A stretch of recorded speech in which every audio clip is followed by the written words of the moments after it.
kawan-kawan, hari ini kita akan belajar bersama membahas tentang aseksi manajemen. Aseksi manajemen merupakan suatu bentuk tanggung jawab dari manajemen atas laporan keuangan yang dihasilkannya. Untuk lebih jelasnya nanti kita akan bahas lebih lanjut. Hari ini sudah selesai. Mungkin nanti. Pertama kali saya akan menjelaskan tentang asersi yang terkait dengan transaksi. Asersi pertama adalah tentang keterjadian. Dalam keterjadian, manajemen menjamin bahwa seluruh transaksi yang termaktub dalam laporan keuangan sudah benar-benar terjadi di keadaan nyata pada suatu periode transaksi. Lalu selanjutnya akan dijelaskan oleh figur berikutnya. Keterjadian atau occurrence menjamin bahwa transaksi yang tercatat dan tercermin dalam laporan keuangan memang terjadi pada periode berjalan. Teknik audit untuk mengujinya, misalnya dengan vouching dan tracing back, yaitu menelusuri pencatatan transaksi ke dokumen sumber. Apakah benar terdapat dokumen sumber yang membuktikan bahwa transaksi benar-benar terjadi? Berikutnya, asersi kedua terkait transaksi adalah accuracy. Dalam accuracy, manajemen menjamin bahwa seluruh nilai yang ada dalam laporan keuangan sudah akurat, benar-benar bebas dari error, dan sudah benar-benar terkait dengan nilai yang sebenarnya. Berikutnya akan dijelaskan oleh figur berikutnya. Keakuratan atau accuracy menjamin bahwa semua transaksi yang tercatat nilainya adalah benar, bebas dari kesalahan penghitungan. Pengujian asersinya, misalnya dengan melakukan penghitungan ulang dan footing maupun cross-footing. Footing adalah menguji penjumlahan ke bawah, sedangkan cross-footing adalah menguji penjumlahan ke samping dalam suatu tabel. Asersi yang ketiga terkait transaksi adalah asersi tentang completeness. Dalam completeness, manajemen menjamin bahwa seluruh transaksi dalam suatu periode keuangan sudah tercantum dalam laporan keuangan tersebut. Tidak ada satupun transaksi yang terlewatkan. Selanjutnya akan dijelaskan oleh ilustrasi sebagai berikut. Kelengkapan atau completeness menjamin bahwa keseluruhan transaksi yang terjadi telah dicatat dan tercermin dalam laporan keuangan. Pengujian asersi ini bisa dilakukan dengan penelusuran dokumen. Teknik audit yang dapat digunakan, misalnya tracing forward, yaitu menelusuri dokumen sumber hingga ke pencatatan transaksi.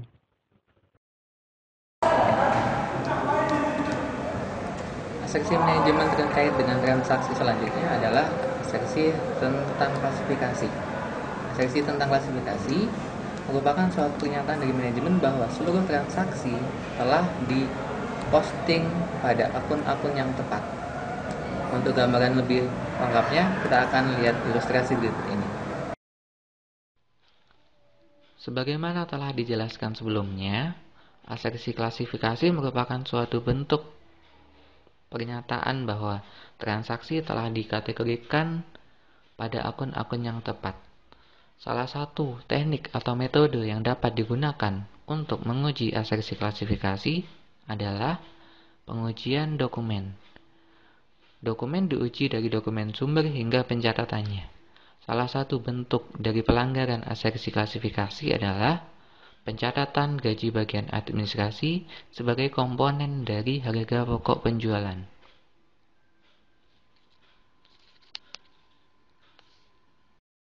Asersi terkait dengan transaksi yang terakhir adalah asersi cut-off.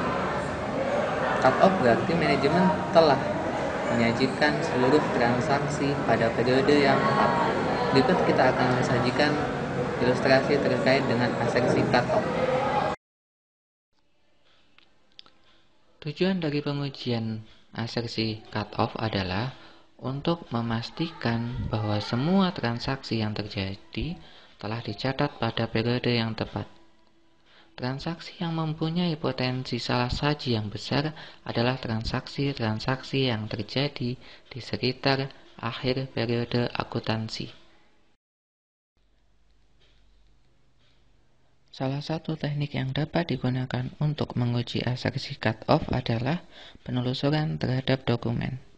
Sebagai contoh, dalam transaksi pembelian, dokumen-dokumen terkait dengan pembelian pada beberapa hari sebelum dan setelah tanggal neraca dikumpulkan dan ditelusuri pencatatannya. Hal ini dilakukan untuk memastikan ketepatan periode pencatatannya. Contoh dari dokumen-dokumen terkait dengan transaksi pembelian adalah dokumen permintaan barang dan laporan penerimaan barang. Hal yang perlu diperhatikan dalam pemeriksaan dokumen ini antara lain syarat-syarat dari pembelian, entah itu FOB shipping point ataupun FOB destination. Setelah kita mempelajari tentang asersi terkait dengan transaksi, kita perlu memahami juga apa yang dimaksud asersi berkaitan dengan saldo akun. Asersi ini terdiri dari 4. Yang pertama adalah asersi berkaitan dengan occurrence dan existence. Asersi ini adalah, yang dimaksud dengan asersi ini adalah asersi yang tujuannya untuk mengetahui keberadaan dari saldo akun tersebut dan mengetahui tingkat keyakinan dari saldo akun tersebut apakah itu benar-benar ada atau tidak. Untuk memperjelas penjelasan dari saya tadi, maka kita dapat melihat simulasi berikut. Asersi manajemen terkait saldo. Yang pertama, eksistensi atau aset atau kewajiban perusahaan benar-benar ada pada tanggal neraca. Contohnya, menguji keberadaan saldo piutang. Langkah yang diperlukan: pertama, review kecocokan saldo piutang dalam buku besar dibandingkan dokumen sumber atau yang biasa disebut dengan vouching. Hal yang perlu diperhatikan adalah piutang-piutang yang material dan nilainya tidak biasa. Langkah kedua, yakni lakukan konfirmasi atas saldo kepada pihak ketiga yang independen. Konfirmasi saldo adalah bentuk komunikasi tertulis yang dilakukan langsung antara rekanan dari auditi dengan auditor. Kondisi yang tidak perlu dilakukan konfirmasi: pertama, jumlah saldo piutang tidak material.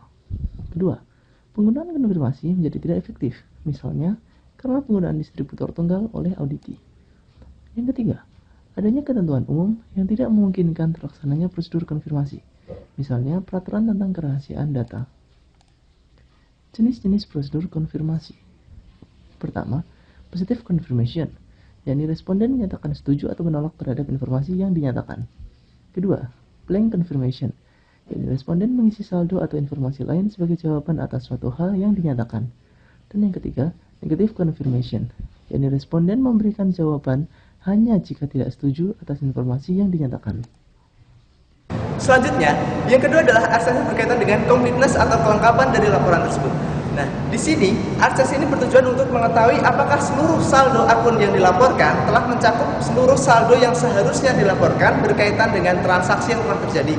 Untuk memperjelas ilustrasi tersebut, maka dapat dilihat gambaran seperti berikut. Asersi kedua yakni kelengkapan atau completeness, yakni semua transaksi dan akun atau rekening disajikan dengan lengkap dalam laporan keuangan. Contoh, menguji kelengkapan saldo piutang. Langkah yang dapat dilakukan: pertama, mengumpulkan dokumen sumber. Hal yang perlu diperhatikan adalah memastikan bahwa dokumen yang diperoleh merupakan dokumen atau data yang lengkap. Kemudian, lakukan penelusuran atas pencatatan saldo piutang berdasarkan dokumen sumber sampai ke saldo akhir piutang yang dilaporkan, atau disebut prosedur tracing. Hal yang perlu diperhatikan adalah tidak ada dokumen yang terlewatkan pencatatannya.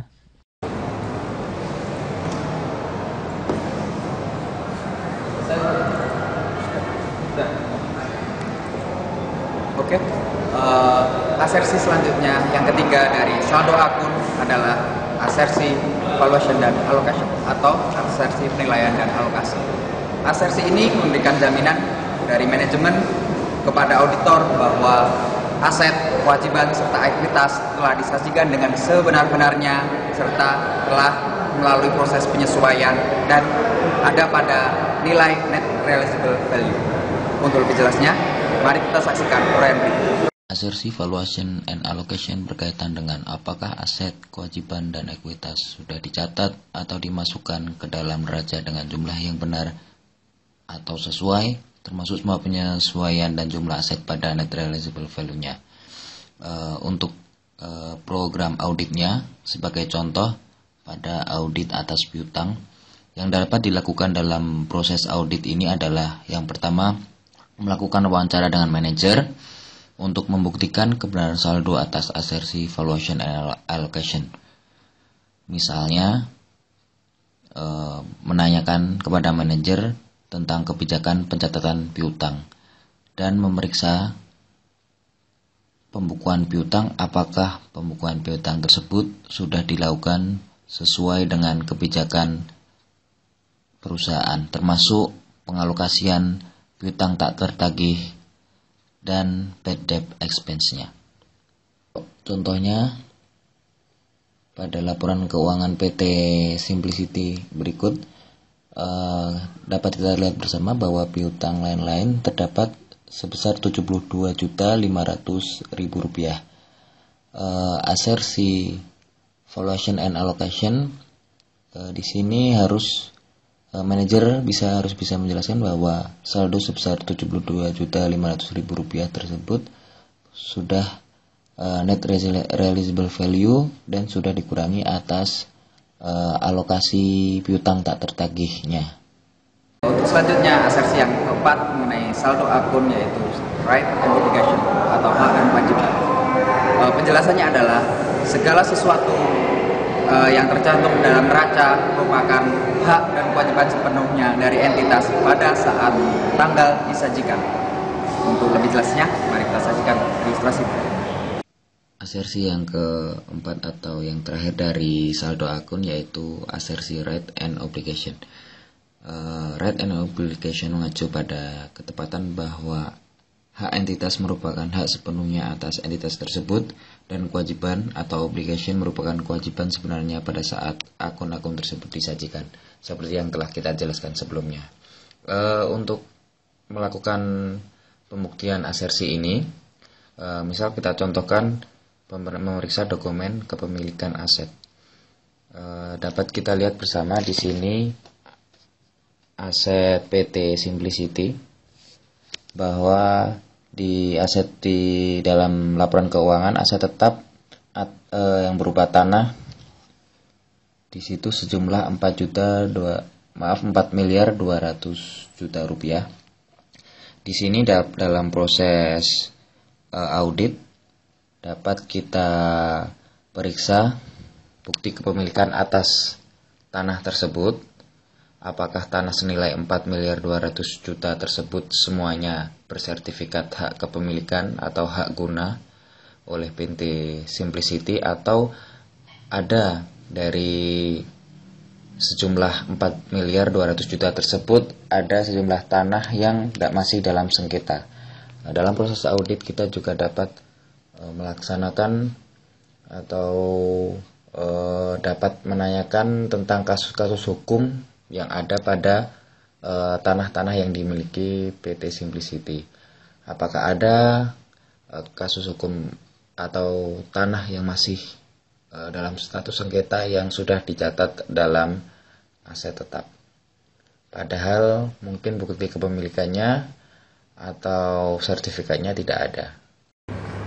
Baik, setelah tadi kita mendengarkan penjelasan tentang kategori asersi, classes of transaction, dan account balances, sekarang kita memasuki kategori asersi yang terakhir, yaitu presentation and disclosure. Yang pertama adalah occurrence and rights and obligation. Yang kedua adalah completeness. Untuk asersi occurrence and rights and obligation berkaitan dengan kejadian-kejadian transaksi yang berkaitan dengan perusahaan. Selain itu, transaksi-transaksi yang benar-benar menjadi hak dan kewajiban dari perusahaan benar-benar diungkapkan pada laporan keuangan.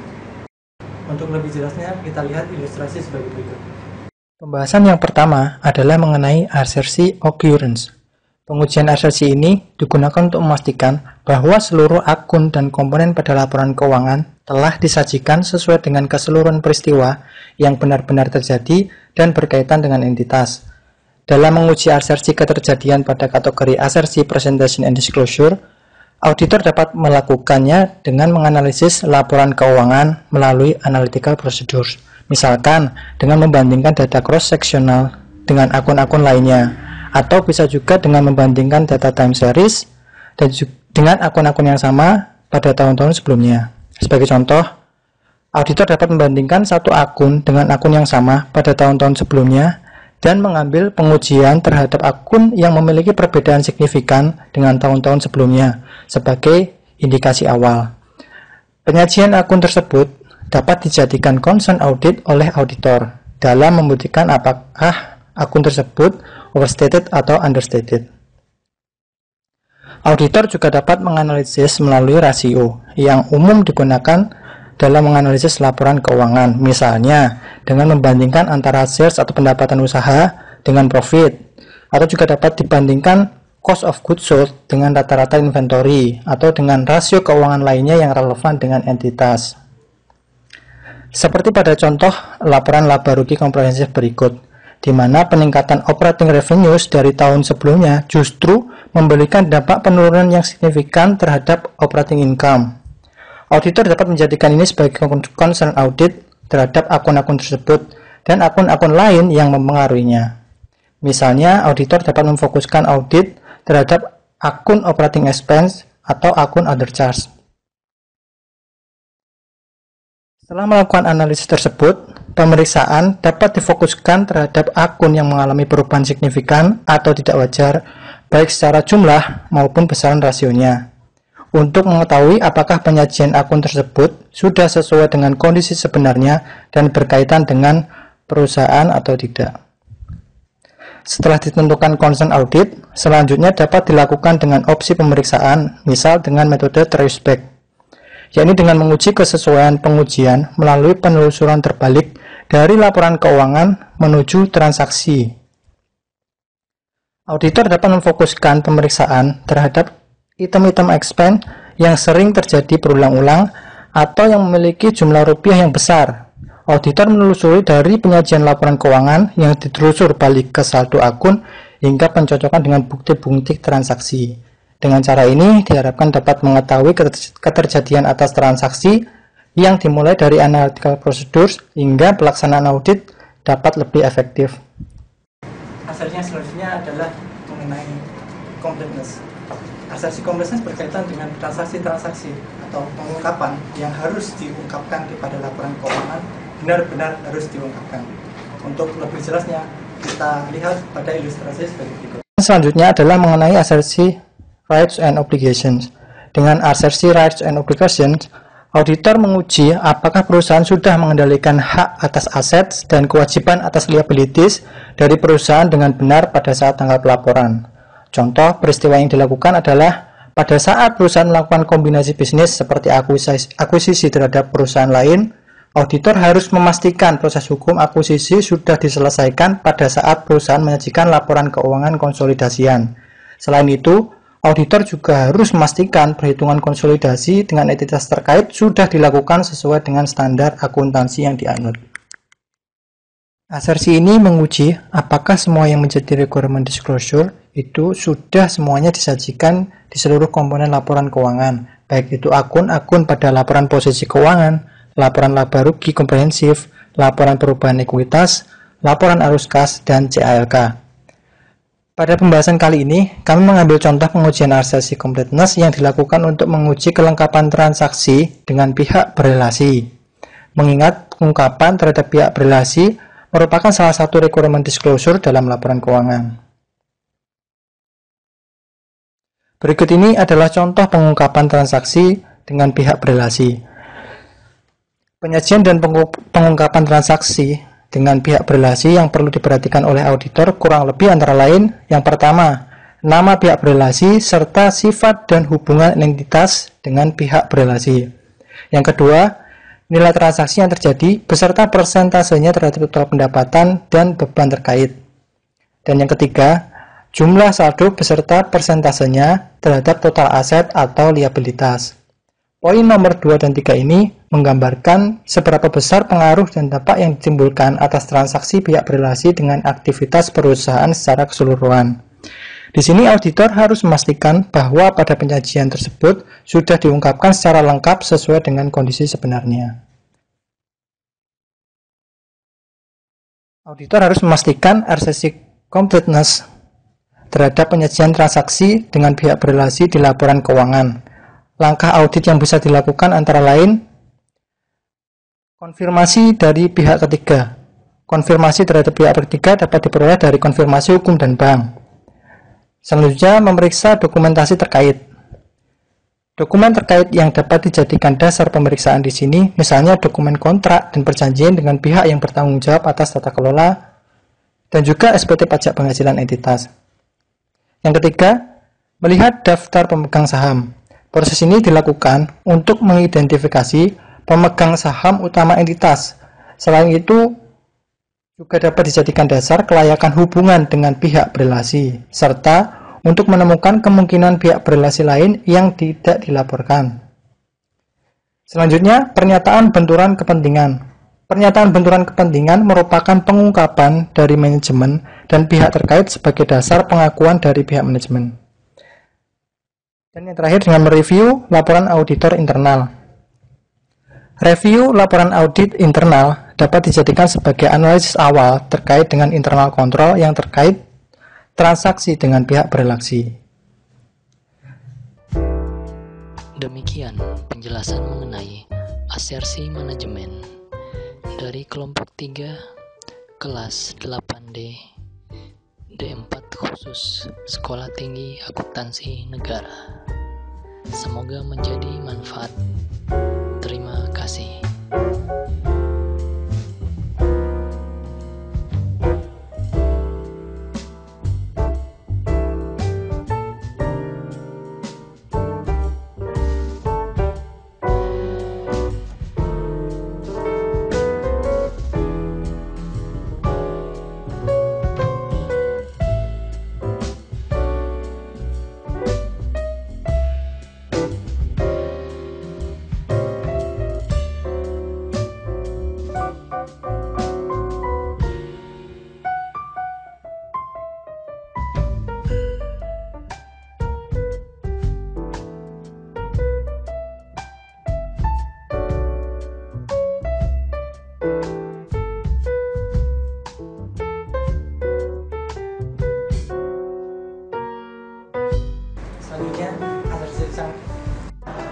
Asersi manajemen terkait dengan transaksi yang selanjutnya adalah asersi tentang klasifikasi.